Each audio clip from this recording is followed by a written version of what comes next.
Orient bell tiles studio से आप देख रहे हैं एबीपी न्यूज। नमस्कार, एबीपी न्यूज पर हाजिर हूं मैं रुमाना इसार खान। आगे का एजेंडा देख रहे हैं आप।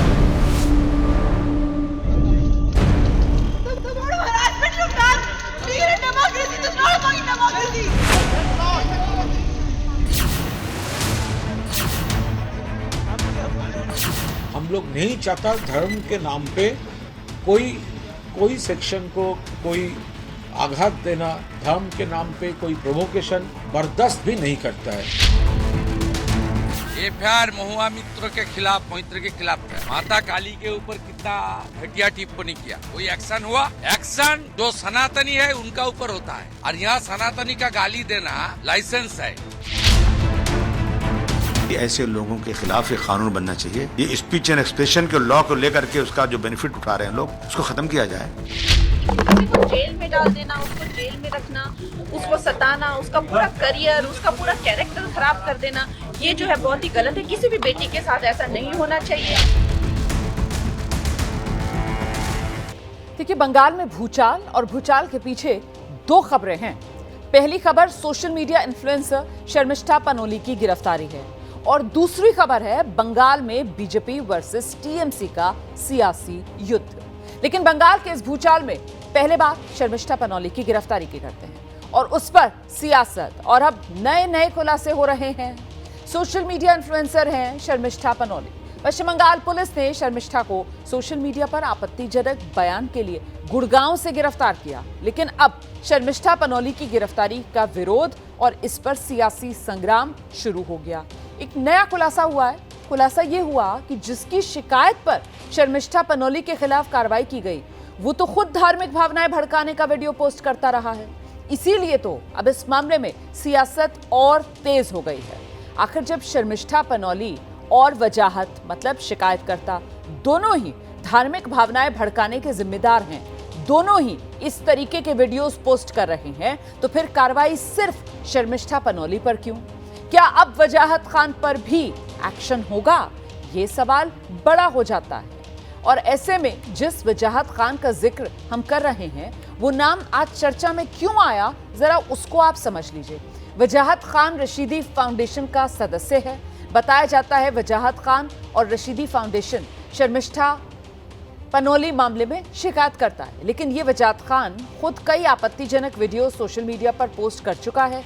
उन वीडियोस में देवी देवताओं के खिलाफ आपत्तिजनक टिप्पणी का आरोप है। एक जिम्मेदार न्यूज चैनल होने के नाते वो वीडियो हम आपको नहीं दिखा रहे। जिस तरीके से शर्मिष्ठा पनोली ने जो आपत्तिजनक बयान दिया, वो हम आपको नहीं दिखा रहे। तो ये जो आपत्तिजनक वीडियोस वजाहत की तरफ से पोस्ट किए जा रहे थे, उसको लेकर अब आरोप आगे बढ़ाते हुए एडवोकेट हैं विनीत जिंदल। उन्होंने दिल्ली में वजाहत के खिलाफ शिकायत दर्ज करवाई है।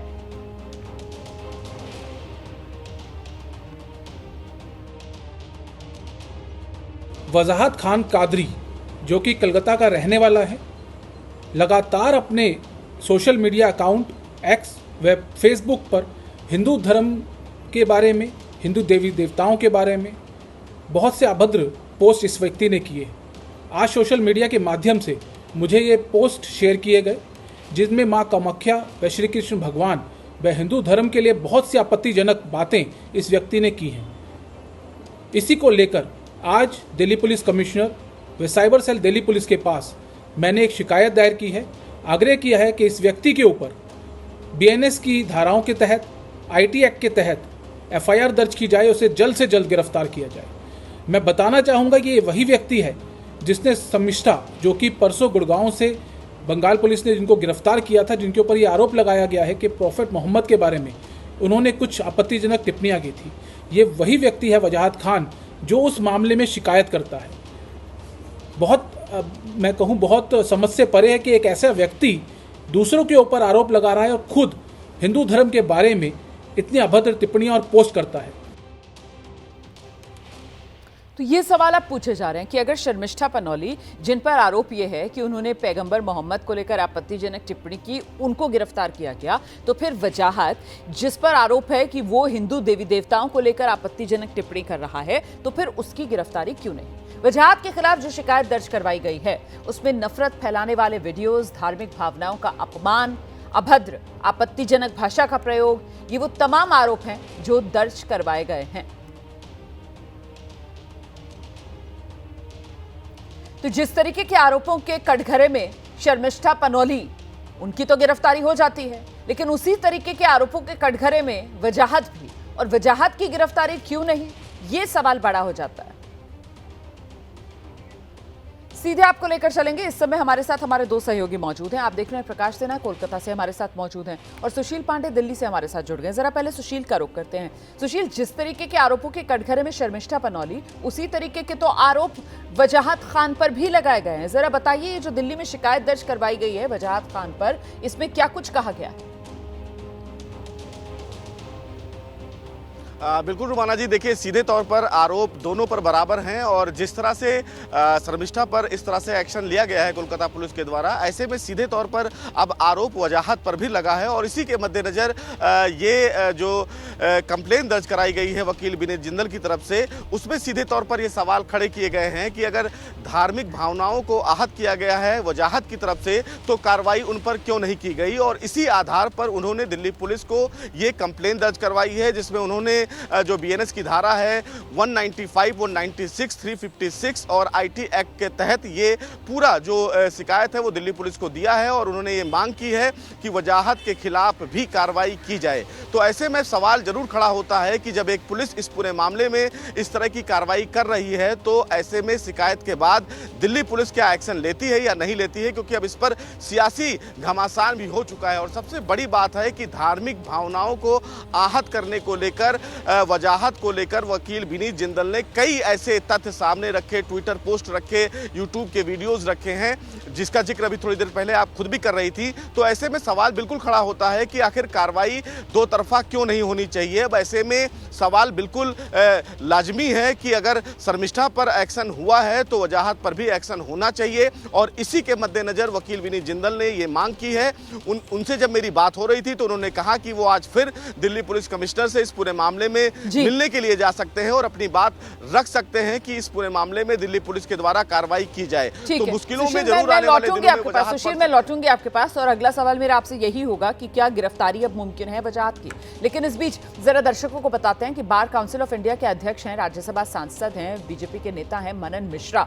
शर्मिष्ठा पनोली की गिरफ्तारी को लेकर ममता सरकार पर निशाना मनन मिश्रा की तरफ से साधा गया है। सुना देते हैं आपको। उन्होंने शर्मिष्ठा पनोली की गिरफ्तारी को दुर्भाग्यपूर्ण बताया। मनन मिश्रा ने कहा शर्मिष्ठा पनोली के साथ मजबूती से वो खड़े हुए हैं और पश्चिम बंगाल में अभिव्यक्ति की जो स्वतंत्रता है उस पर यह जबरदस्त हमला है जिस तरीके से शर्मिष्ठा को गिरफ्तार किया गया। साथ ही उन्होंने सवाल उठाया कि जब शर्मिष्ठा ने अपनी पोस्ट पर माफी मांग ली तो उनकी कैद, ये तो सीधे सीधे नाइंसाफी है। उन्होंने शर्मिष्ठा की गिरफ्तारी को राजनीति से प्रेरित बताया और शर्मिष्ठा पनोली को फौरन रिहा करने की मांग भी की है।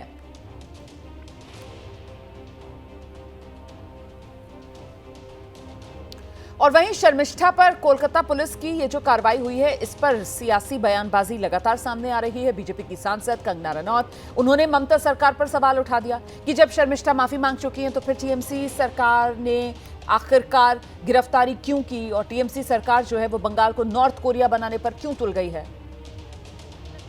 इस तरह से लॉ एंड ऑर्डर के नाम पर जो है किसी को भी इस तरह से हैरेस करना इज नॉट गुड, क्योंकि जब किसी ने माफी मांग ली है और वो पोस्ट डिलीट कर दिया है क्योंकि सिर्फ और सिर्फ जो कि अभद्र भाषा का प्रयोग किया गया था उसको लेकर, लेकिन किसी को जेल में डाल देना, उसको जेल में रखना, उसको सताना, उसका पूरा करियर, उसका पूरा कैरेक्टर खराब कर देना, ये जो है बहुत ही गलत है। किसी भी बेटी के साथ ऐसा नहीं होना चाहिए और मैं ये मांग करती हूँ बंगाल की गवर्नमेंट से कि इसको नॉर्थ कोरिया मत बनाइए। और यहाँ पर सभी के संवैधानिक हक हैं। अगर किसी ने कोई अभद्र टिप्पणी की हुई है तो उसके लिए उन्होंने माफी मांगी है, वो इन जनरल उन्होंने कहा था। आजकल के बच्चे जो है इस तरह की भाषा चाहे वो अंग्रेजी में यूज करें चाहे हिंदी में यूज करें करते हैं, लेकिन मैं ममता जी से ये मैं विनती करती हूँ कि उसे जल्दी ही रिहा किया जाए। वो उसकी उम्र भी बहुत छोटी है and she is a lawyer. उसका सारा करियर, सारी जिंदगी जो है बर्बाद करने की जो साजिश की जा रही है, this is we don't support this. मैं आपको सीधे लेकर चलूंगी। हमारे साथ हमारे सहयोगी प्रकाश सिन्हा इस वक्त मौजूद है और जरा प्रकाश से ही जानते हैं। प्रकाश, जिस तरीके से बंगाल पुलिस ने शर्मिष्ठा पनोली की गिरफ्तारी की है उसके बाद सियासी तौर पर ममता बनर्जी घिरी हुई नजर आ रही है।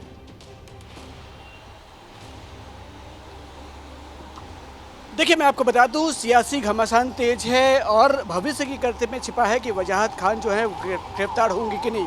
लेकिन आज की तारीख में सच्चाई ये है कि शर्मिष्ठा जेल में है। 13 जून तक जेल हिफाजत का निर्देश कोर्ट की तरफ से आया, यानी कि आज 2 तारीख है। अगले 11 दिन तक अगर कोर्ट का नया कोई निर्देश नहीं आता है तो वो जेल में रहेंगी। और इसके बाद से, इस गिरफ्तारी के बाद से कोलकाता पुलिस गुड़गांव से जाकर शर्मिष्ठा को गिरफ्तार करके लाती है और उसके बाद से सियासी घमासान बिल्कुल तेज है। एक तरफ कोलकाता पुलिस कह रही है कि उन लोगों ने कानून के दायरे में रहकर ही काम किया है।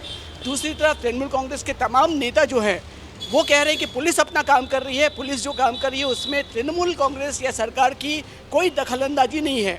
लेकिन बीजेपी और तमाम जो विरोधी दल हैं उनकी तरफ से लगातार हमला बोला जा रहा है। सच्चाई जो है, जो उनकी तरफ से कहा जा रहा है कि एक लड़की है जो लॉ की पढ़ाई कर रही है, शर्मिष्ठा, उसने एक पोस्ट किया था, पोस्ट को डिलीट कर दिया था। डिलीट ही नहीं, उस पोस्ट के लिए उसने माफ़ी भी मांगी। तो फिर क्यों उसे गिरफ्तार किया गया? सवाल कई हैं और जो लॉजिकल भी दिखते हैं। लेकिन पुलिस की तरफ से जो बताया जा रहा है कि सिर्फ पोस्ट करने के लिए नहीं, धार्मिक भावनाएं जो हैं वो आहत हुई थी और कहीं ना कहीं एक माहौल बिगड़ रहा था, शायद इसलिए गिरफ्तारी की गई। लेकिन कुल मिलाकर शर्मिष्ठा की गिरफ्तारी के बाद कई सवाल खड़े ज़रूर हो गए हैं कि एक लॉ की स्टूडेंट जो पोस्ट करती है उस पोस्ट को डिलीट भी कर देती है, माफ़ी भी मांग लेती है, फिर क्यों गिरफ्तार किया गया? ऐसे कई सवाल विरोधी दल की तरफ से, बीजेपी की तरफ से उठाए जा रहे हैं और सियासी घमासान बिल्कुल तेज है। आप बिल्कुल सही कह रहे हैं। नहीं, देखना ये होगा कि अब जिस तरीके से वजाहत खान वाला मामला सामने आ गया है तो वो जो विरोधियों की तरफ से कहा जा रहा है और ममता सरकार पर हमला बोला जा रहा है कि साहब ये जो धर्मनिरपेक्षता की दुहाई सरकार की तरफ से दी गई और ये एक्शन जो बंगाल पुलिस ने लिया, वो एक्शन एक तरफा तो नहीं हो सकता। धर्मनिरपेक्षता एक तरफा तो नहीं हो सकती है। अगर शर्मिष्ठा पनोली पर आरोप है कि उन्होंने दूसरे समुदाय की धार्मिक भावनाओं को कहीं ना कहीं आहत किया है, तो फिर इसी तरीके के आरोप तो वजाहत खान पर भी हैं। तो वजाहत की गिरफ्तारी अब तक क्यों नहीं? ये सवाल अपने आप में बड़ा है। शर्मिष्ठा पनोली की गिरफ्तारी का कांग्रेस नेता कार्ति चिदम्बरम ने भी विरोध किया है। कार्ति ने एक्स पर पोस्ट करके कहा है, सोशल मीडिया पोस्ट के लिए ये अंतर्राज्यीय गिरफ्तारियां जब तक कि ये स्पष्ट रूप से साबित ना हो जाए कि इससे कानून और व्यवस्था की स्थिति खराब हुई, स्पष्ट रूप से पुलिस शक्तियों का ये दुरुपयोग है। देखिए, ये शर्मिष्ठा पनोली जो मूलतः बंगाल की है, पढ़ाई पुणे में कर रही है और गुरुग्राम में मुलाकात करने किसी से आई हुई थी और गुरुग्राम आकर बंगाल पुलिस इसको गिरफ्तार करती है। इसी को लेकर कार्ति चिदम्बरम की तरफ से ये सवाल और कहीं ना कहीं कटघरे में ममता सरकार को, ममता की पुलिस को उन्होंने खड़ा किया। वहीं बीजेपी के नेता शुभेंदु अधिकारी शर्मिष्ठा पनोली की गिरफ्तारी का वो भी विरोध कर रहे हैं। उन्होंने शर्मिष्ठा की गिरफ्तारी को लेकर ममता सरकार पर सवाल उठाए और आरोप लगाया कि ममता सरकार सिर्फ सनातनियों के खिलाफ कार्रवाई कर रही है। के खिलाफ था, माता काली के ऊपर कितना घटिया टिप्पणी किया, कोई एक्शन हुआ? उनके एमपी सायनी घोष महादेव को लेकर क्या पोस्ट किया, कोई एक्शन हुआ? फिराद हाकिम के खिलाफ इतना एफआईआर हुआ, कोई एक्शन हुआ? एक्शन जो सनातनी है उनका ऊपर होता है। आगे बढ़ेंगे।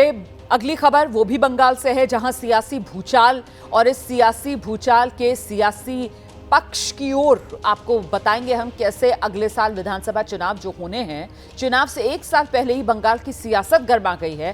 3 दिन पहले प्रधानमंत्री नरेंद्र मोदी ने ममता सरकार पर प्रहार किया था, जिसके बाद केंद्रीय गृह मंत्री अमित शाह ने पिछले 14 साल से सत्तारूढ़ ममता बनर्जी की सरकार को कई मुद्दों पर आगे बढ़कर अब घेरने का काम किया है। अमित शाह ने ममता बनर्जी सरकार पर अराजकता, भ्रष्टाचार, धार्मिक तुष्टीकरण का आरोप लगाया और साथ ही घुसपैठ और महिलाओं पर अत्याचार को बढ़ावा देने के भी आरोप लगाए।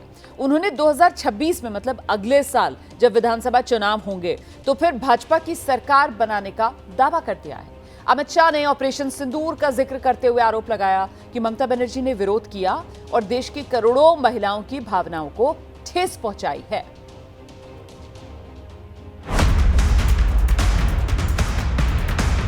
सीधी हिम्मत हो तो हिंसा के बगैर, रेगिंग के बगैर चुनाव कराकर देखो, आपकी खुद की जमानत ये बंगाल की जनता जब्त कर लेगी। भारत माता की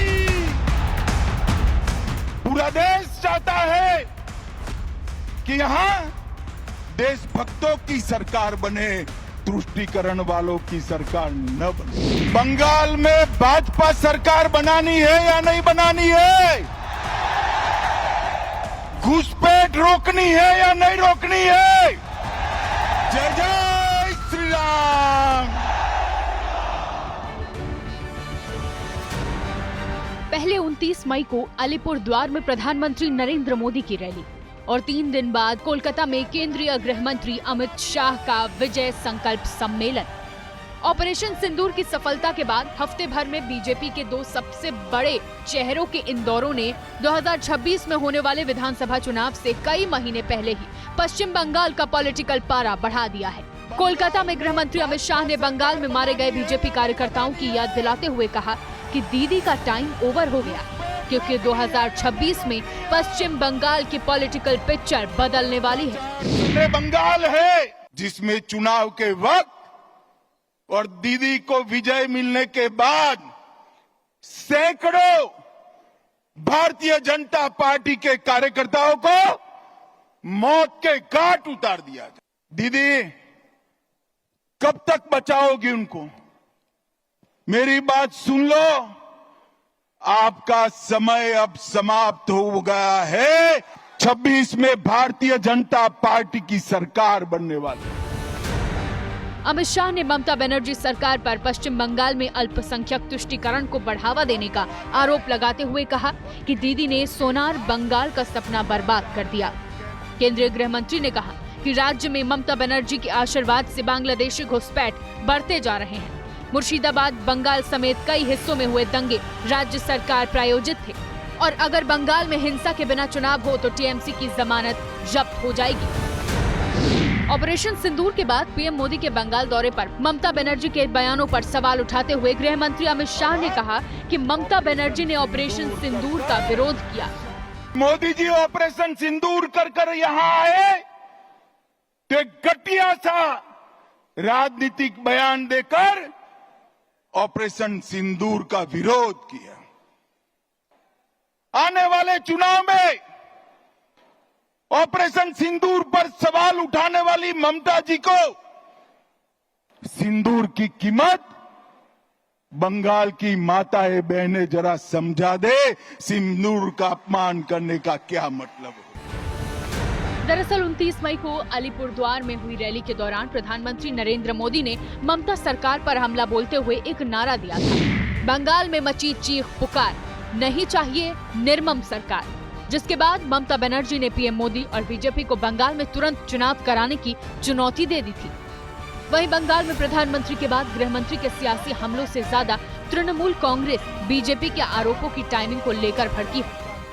When our National General Secretary is abroad on MP's delegations, speaking strongly for the government of India, defending the government of India, speaking against Pakistan-based terrorism, at this time, the Home Minister, none other than the Home Minister, comes to Bengal and acts like a BJP karyakarta.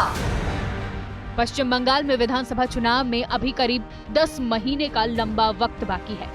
उसके पहले बिहार में इसी साल विधानसभा चुनाव होने हैं, लेकिन बिहार से पहले बंगाल में बीजेपी की सक्रियता ने ममता बनर्जी और टीएमसी की बेचैनी बढ़ा दी है।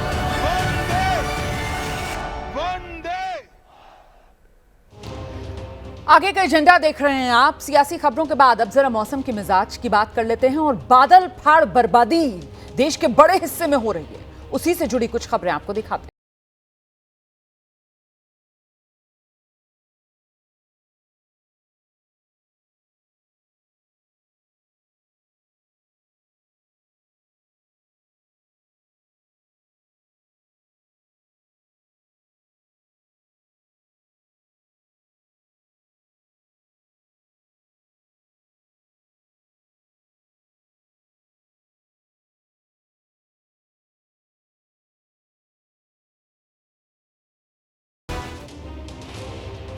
और आइए बात जरा कुदरत के कहर की करते हैं विस्तार से। मानसून की दस्तक देने के साथ ही देश के अलग अलग हिस्सों में बारिश का सिलसिला चल पड़ा है, लेकिन सबसे खराब हालात जो हैं वो उत्तर पूर्व के राज्यों में हैं। नॉर्थ ईस्ट के 4 राज्य ऐसे हैं जहां तबाही ही तबाही देखने के लिए मिल रही है।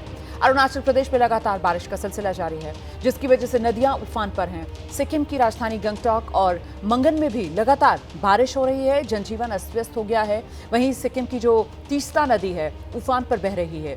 इन इलाकों में कटाव का खतरा लगातार बढ़ रहा है। असम की अगर बात की जाए तो यहाँ भी कई शहर जलमग्न होते हुए नजर आ रहे हैं। सिलचर और आसपास के इलाकों में लगातार लैंडस्लाइड का सिलसिला बढ़ रहा है। वहीं मणिपुर की राजधानी इम्फाल में हालात बेहद खराब, रिहायशी इलाकों में पानी ने दस्तक दे दी है। और सबसे खौफनाक तस्वीर जो सामने आई अरुणाचल प्रदेश से, ये वो तस्वीर है जो आप देख रहे हैं। एक युवक यहाँ पर, ये हैंगिंग ब्रिज है, अस्थाई पुल है, इसे पार करने की कोशिश में, लेकिन अचानक सैलाब आता है और उसी सैलाब में ये युवक इस पुल पर फंस जाता है। तेज हवाओं की वजह से पुल जो है वो जोर जोर से डोल रहा है और लग रहा है कि किसी भी वक्त ये पुल टूट सकता है। गनीमत तो ये रही कि ये शख्स किसी तरह पुल को पार करने में कामयाब रहा, लेकिन नीचे जो चलने वाला हिस्सा है वहां तो ये युवक खड़ा भी नहीं हो पा रहा था। युवक किसी तरीके से पुल जिन रस्सियों से बंधा था उन रस्सियों को पकड़कर ऊपर की तरफ चढ़ा और फिर रस्सियों पर चलते हुए किसी तरीके से इसने पुल को पार किया। केंद्रीय मंत्री किरण रिजिजू ने ये वीडियो जो है वो एक्स पर शेयर किया है और लोगों से सुरक्षित रहने की अपील की है। वो जो रस्सियां बंधी होती हैं पुल पर, जिन्हें पकड़कर आप पुल पार करते हैं, उन रस्सी पर चढ़कर इस युवक ने किसी तरीके से ये पुल पार किया, क्योंकि नीचे जो चलने वाली जगह है वो तो पूरी तरीके से पानी में डूबी हुई है और वहां तो बार बार पानी की तेज लहरें आकर देखिए कैसे वहां हर तरफ सिर्फ और सिर्फ खतरा। और अब ये तस्वीरें बदल गई हैं। ये मणिपुर की राजधानी इम्फाल की तस्वीरें हैं। तस्वीरें अपने आप में तबाही का मंजर बयां कर रही हैं। जहां तक नजर जा रही है पानी ही पानी, और ये पूरा रिहायशी इलाका है।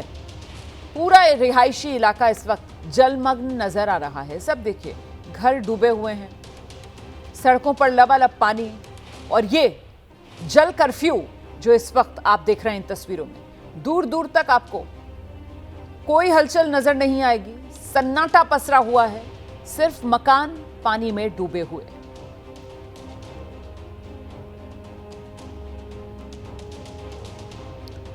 तो भारी बारिश के बाद ये जलमग्न शहर, तस्वीरें मणिपुर के इम्फाल की आप देख रहे हैं। देखिए किस तरीके से यहां सड़कें लबालब हैं, और सिर्फ वो छोटी गलियों वाला हिस्सा नहीं, जो शहर के भीतर वाला हिस्सा होता है जहां पर सही से नालियों की सफाई ना हो पाने की वजह से पानी भर जाता है, बल्कि यहाँ तो जो चौड़ी बड़ी सड़कें हैं उस पर भी पानी लबालब भरा हुआ नजर आ रहा है।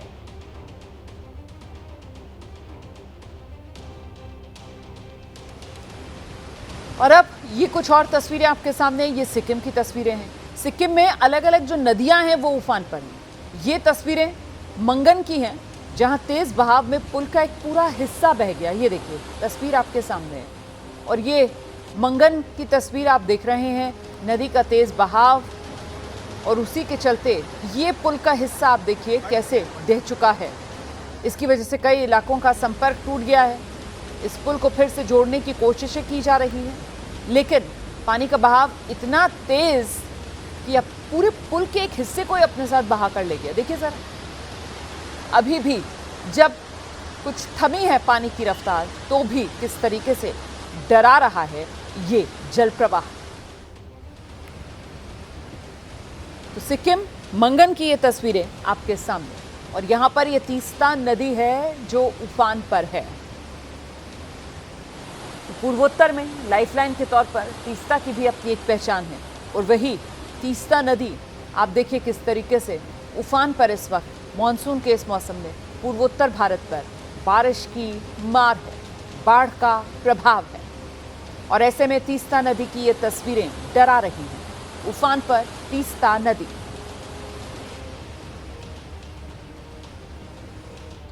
ये तस्वीरें अब जो आप देख रहे हैं वो असम के सिलचर की हैं। यहाँ रिहायशी इलाके में पानी भरा हुआ है और लोगों को भारी परेशानी हो रही है, लेकिन किसी तरीके से अपनी दिनचर्या को सामान्य तौर पर आगे बढ़ाने की जुगत में लोग घरों से बाहर निकल रहे हैं। पानी शहर के बीचों बीच लबालब सड़कों पर भरा हुआ, और लोग इसी घुटनों घुटनों तक भरे पानी में आने जाने को मजबूर। तो ये रिहायशी इलाकों में पानी भर गया है। असम के सिलचर की तस्वीरें आपके सामने हैं। जैसे जैसे दिन निकल रहा है, लोग अपने कामकाज के लिए घर से बाहर निकल रहे हैं और मजबूरी है, इसी पानी से होकर लोगों को गुजरना पड़ रहा है। हर तरफ पानी ही पानी भरा हुआ है, सड़कें लबालब।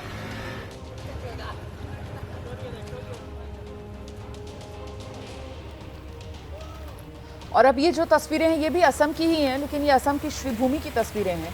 यहाँ भी बारिश के बाद बाढ़ जैसे हालात और यहाँ भी सड़कें लबालब। तो ये रिहायशी इलाके की तस्वीरें आप देख रहे हैं। एक कॉलोनी है, कॉलोनी में मकान बने हुए हैं, लेकिन कैसे लोगों के घरों के भीतर तक पानी भरा हुआ है, तस्वीरें आपके सामने हैं। और इसी पानी से गुजरकर लोग आने जाने को मजबूर हैं। देखिए, किसी के घर का दरवाज़ा खुला हुआ है और पानी जो है वो अंदर तक भरता हुआ। तो बारिश के बाद ये बाढ़ जैसे हालात पूर्वोत्तर भारत में कई शहरों में देखने के लिए मिल रहे हैं। कई राज्य इस वक्त पूर्वोत्तर भारत के इसी बाढ़ बारिश की चपेट में हैं।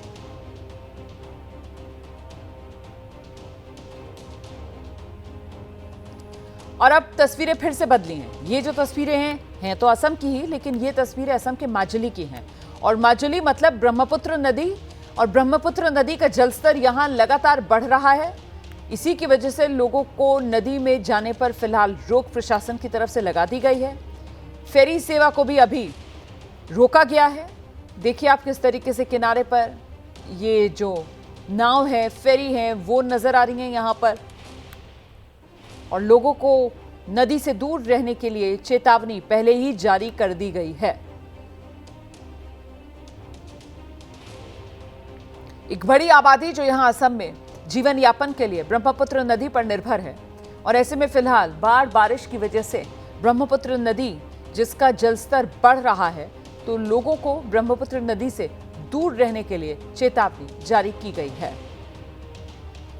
तीस्ता की हालत तो हमने आपको दिखाई थी। अब ये ब्रह्मपुत्र नदी की तस्वीरें भी आपने देखी। और अब हम आगे बढ़ते हैं, अगली खबर का रुख करते हैं। ये खबर भी आपको दिखाएगी कैसे बाढ़ बारिश की मार है और पूर्वोत्तर पर जो सबसे ज्यादा असर है। ऐसे में 14 लोग थे जो नदी के बीच फंस गए थे और इन 14 लोगों की जान वायुसेना ने बचाई है। यहाँ पर रेस्क्यू ऑपरेशन चलाकर। ये बोमजीर नदी है और यहाँ बोमजीर नदी के तेज बहाव में लोग फंस गए थे। इसके बाद ये वायुसेना का MI-17 आप देख रहे हैं, हेलीकॉप्टर मौके पर पहुंचता है और इसी हेलीकॉप्टर के जरिए लोगों को सुरक्षित इस बोमजीर नदी के कहर से बचाया जाता है।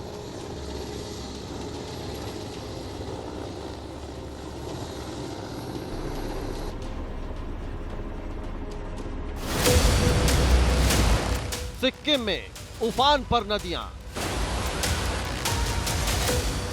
सिक्किम के मंगन में टूटा पुल का हिस्सा। अरुणाचल में मुसीबत में जान। भारी बारिश के बाद जलमग्न हुआ इंफाल। श्रीभूमि में बढ़ा कटाव का खतरा। अगरतला में भारी बारिश से बिगड़े हालात। देश के कई इलाकों में मूसलाधार बारिश से हालात भयावह हैं। बीते 72 घंटों से लगातार हो रही बारिश ने लोगों की मुसीबत बढ़ा दी है। सबसे बुरे हालात नॉर्थ ईस्ट के हैं, जहां मॉनसून अपने साथ कुदरत की ऐसी विनाश लीला लेकर आया है कि हर तरफ तबाही का आलम है। सिक्किम, असम, मणिपुर, त्रिपुरा, अरुणाचल प्रदेश, मेघालय और मिजोरम में तबाही मच गई। मई खत्म होते ही आसमान से आफत टूटी। बारिश बर्बादी लेकर आई। नदियों का जलस्तर खतरे के निशान को पार कर गया। उफनती नदियों ने आसपास के लोगों को घर छोड़ने पर मजबूर कर दिया। नदियां उफान पर आईं तो आसपास के इलाके जलमग्न हो गए। कई इलाकों में सड़कें बह गईं तो कई शहरों में बाढ़ जैसे हालात बन गए हैं। सबसे बड़ी मुसीबत टूटी पहाड़ी इलाकों में, जहां लगातार पहाड़ों के दरकने का सिलसिला जारी है। पहाड़ी इलाकों में लैंडस्लाइड से बड़ा नुकसान पहुंचा है। नॉर्थ ईस्ट में पिछले 48 घंटों में ही 32 से ज्यादा लोगों की मौत हो चुकी है, बाढ़ के कारण असम के 15 से ज्यादा जिलों में 78,000 से ज्यादा लोग प्रभावित हैं। मणिपुर में भारी बारिश से 3,802 लोग प्रभावित हैं, तो वहीं 883 घरों को नुकसान पहुंचा है। सबसे अधिक तबाही सिक्किम में आई है। ये निर्माणाधीन संकालंग पुल है। ये पुल नॉर्थ सिक्किम के लिए बेहद अहम है। मंगन का ये ब्रिज सिक्किम के लाचेन, लाचुंग, चोंगू और चुंगतांग को कनेक्ट करता है। ब्रिज के डैमेज होने से अब बाकी इलाकों का मंगन से संपर्क टूट गया है। सिक्किम में पिछले कई दिनों से मूसलाधार बारिश हो रही है, जिसकी वजह से कई बार लैंडस्लाइड हो चुका है। इसके चलते सिक्किम घूमने आए टूरिस्ट भी फंस गए हैं। सिक्किम में लगातार मूसलाधार बारिश हो रही है। हालांकि प्रशासन और आपदा प्रबंधन की टीमें रेस्क्यू ऑपरेशन चला रही हैं, लेकिन लगातार हो रही बारिश की वजह से रेस्क्यू ऑपरेशन में दिक्कतें आ रही हैं। भारी बारिश के बाद पहाड़ों के दरकने का सिलसिला जारी है। पहाड़ टूटने से तमाम रास्ते बंद हो गए। सिक्किम में लगातार हो रही बारिश और तबाही की तस्वीरें डरावनी हैं। मानो पहाड़ के पहाड़ टूटकर नदियों में बह रहे हैं। ये पानी अपने साथ तबाही ला रहा है। मंगन जिले के चुंगथांग में तीस्ता नदी उफान पर है। जगह जगह निर्माण कार्य ध्वस्त हो गए। सिक्किम में हर पल चुनौतियों से भरा है। जगह जगह से लैंडस्लाइड की खबरें आ रही हैं। प्रशासन रेस्क्यू में जुटा है। लोग मंगन छोड़कर सुरक्षित स्थानों पर जा रहे हैं, क्योंकि तीस्ता नदी जिस तरह खतरे के निशान से ऊपर बह रही है, उससे डर है कि कहीं ये पुल भी ना डूब जाए। नदी के किनारे रहने वालों ने अपने ठिकाने बदल दिए हैं। डर तब और बढ़ गया जब लगातार जगह जगह से तीस्ता नदी पर बने पुल बहने की खबरें आने लगी। ये मंगन को चुंगथांग से जोड़ने वाला फिदांग बेली पुल है। तेज बारिश ने इस पुल को बड़ा नुकसान पहुंचाया। रात भर यहां रेस्क्यू अभियान चलता रहा। बड़ी बड़ी मशीनें इलाके को साफ करती नजर आईं। नॉर्थ ईस्ट के एक और राज्य मणिपुर में तबाही का आलम है। ड्रोन से ली गई ये तस्वीरें इस बात की गवाही दे रही हैं कि बारिश ने किस कदर इम्फाल में तबाही मचाई है। मणिपुर में इम्फाल का अधिकतर हिस्सा इसी तरह जलमग्न है। बारिश के बाद आई बाढ़ ने लोगों को पानी की जंजीरों में कैद कर दिया है। भारी बारिश के बाद सड़कों पर पानी का सैलाब है। प्रभावित इलाकों में कारोबार और व्यापार पूरी तरह ठप है। स्कूल कॉलेज बंद हैं, दफ्तरों में ताला लगा है और घरों में कैद लोग पानी कम होने का इंतजार कर रहे हैं। ये इम्फाल का मेडिकल कॉलेज है। इस मुश्किल वक्त में जिसकी सबसे ज्यादा जरूरत है, उस अस्पताल में पानी ने घुसपैठ कर ली। हर तरफ पानी ही पानी है। गेट से लेकर अंदर वार्ड तक हर जगह सिर्फ पानी है। लोग जान बचाने के लिए खतरों से मुकाबला करते हुए सुरक्षित स्थानों पर जाते दिखे। कोई गाड़ी से जा रहा है तो किसी के लिए नाव आ रही है। बारिश कैसे बर्बादी में बदल जाती है, ये कोई इस वक्त इम्फाल वासियों से पूछे। शहर के नाले बंद पड़े हैं। एनडीआरएफ दल बल के साथ मिशन मोड में राहत और बचाव करता दिखा।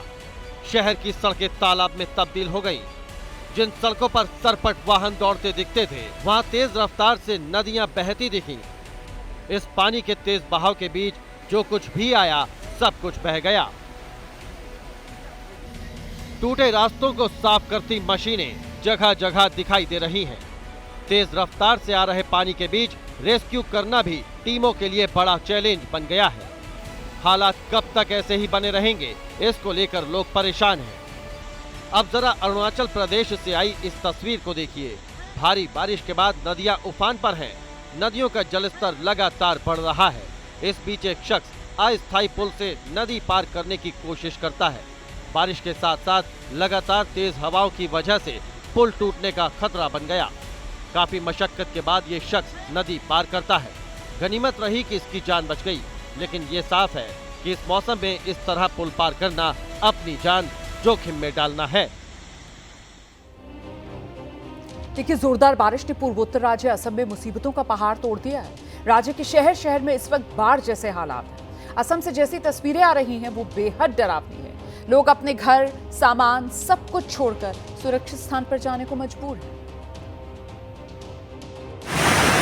लखीमपुर में बस्तियों से गुजरते पानी की चपेट में जो कुछ भी आया बहता चला गया। पानी की तेज धारा ने दर्जनों घरों को डुबा दिया। बाहर निकलने के सारे रास्ते बंद पड़े हैं। घरों में पानी भर गया तो अब पूरा इलाका खौफ के साए में सड़कों पर उतर आया। बचते बचाते लोगों ने जरूरी सामान लेकर अपना आशियाना छोड़ा। हैलाकंडी जिले में अंकेलंका तटबंध टूटने से इलाके का बड़ा हिस्सा बाढ़ की चपेट में आ गया। कटखल नदी का पानी तेज रफ्तार से रिहायशी इलाकों में बहता दिखा।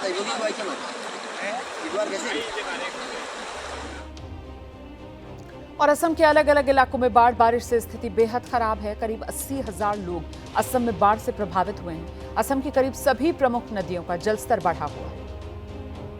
श्रीभूमि की स्थिति भी ठीक वैसी ही है जैसी शहरों की। यहाँ भी गली गली पानी है। इस शख्स को देखिए, छाता लिए मुश्किलों से लड़ते लड़ाते घर से बाहर निकला है। आधा शरीर पानी में डूबा है। आगे बढ़े तो श्रीभूमि में जो कुछ नजर आया वो और भी ज्यादा डराने वाला था। इस घर पर अब पूरी तरह पानी का कब्जा हो चुका है। बुजुर्ग महिला पानी के बीच ही एक कमरे से दूसरे कमरे में जाती दिखाई दी। सारा सामान पानी में डूब गया। जिंदगी भर की कमाई पानी में पानी हो गई।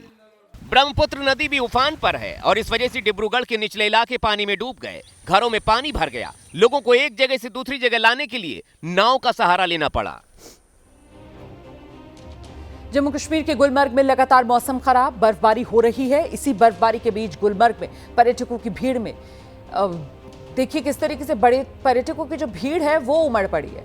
तस्वीरें गुलमर्ग के अपरबत की हैं। यहां ताजा बर्फबारी ने पर्यटकों के चेहरों पर खुशी ला दी। तो पर्यटक तो जाते ही जम्मू कश्मीर बर्फ देखने के लिए हैं और जब उन्हें इस तरीके का खूबसूरत बर्फ का नज़ारा दिखे तो जाहिर सी बात है पर्यटकों की जो खुशी है वो दुगनी हो जाती है और इसीलिए पर्यटकों के चेहरे पर यह खुशी। गुलमर्ग में ये बर्फबारी की तस्वीरें आपके सामने। स्नोफॉल का आनंद लेते पर्यटक।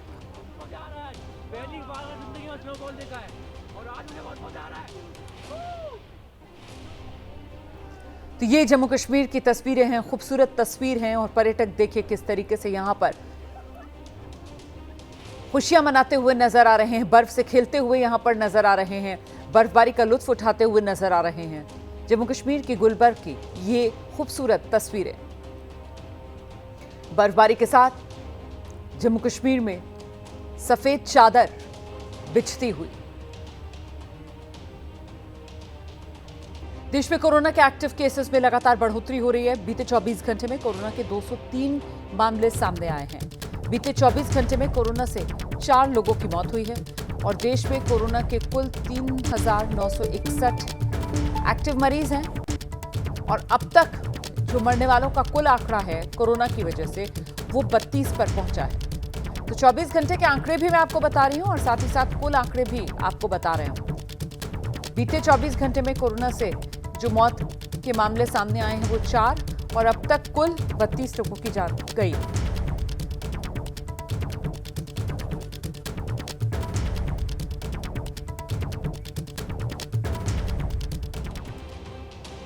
आगे बढ़ेंगे। अगली बड़ी खबर नेपाल से आ रही है जहां राजशाही की मांग को लेकर प्रदर्शन चल रहे हैं। आज दोपहर 1 बजे फिर से राजशाही समर्थकों का प्रदर्शन होगा। पूर्व गृह मंत्री कमल थापा को रिहा कर दिया गया है। कल कमल थापा को पुलिस ने गिरफ्तार किया था। हिंदू राष्ट्र और राजशाही की बहाली, ये वो मांग है जिसको लेकर नेपाल में जोरदार प्रदर्शन इन दिनों चल रहे हैं।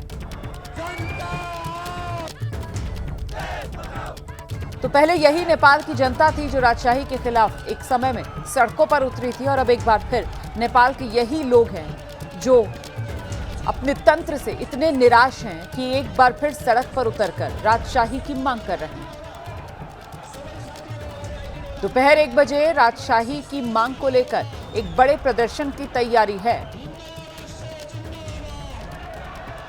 देखिए किस तरीके से ये तस्वीरें आपके सामने। राजशाही की मांग को लेकर जो प्रदर्शनकारी सड़कों पर उतरे हुए थे उन्हें खदेड़ते हुए नेपाल पुलिस नजर आ रही है और अब आज एक बार फिर दोपहर 1 बजे राजशाही की मांग को लेकर बड़ा प्रदर्शन।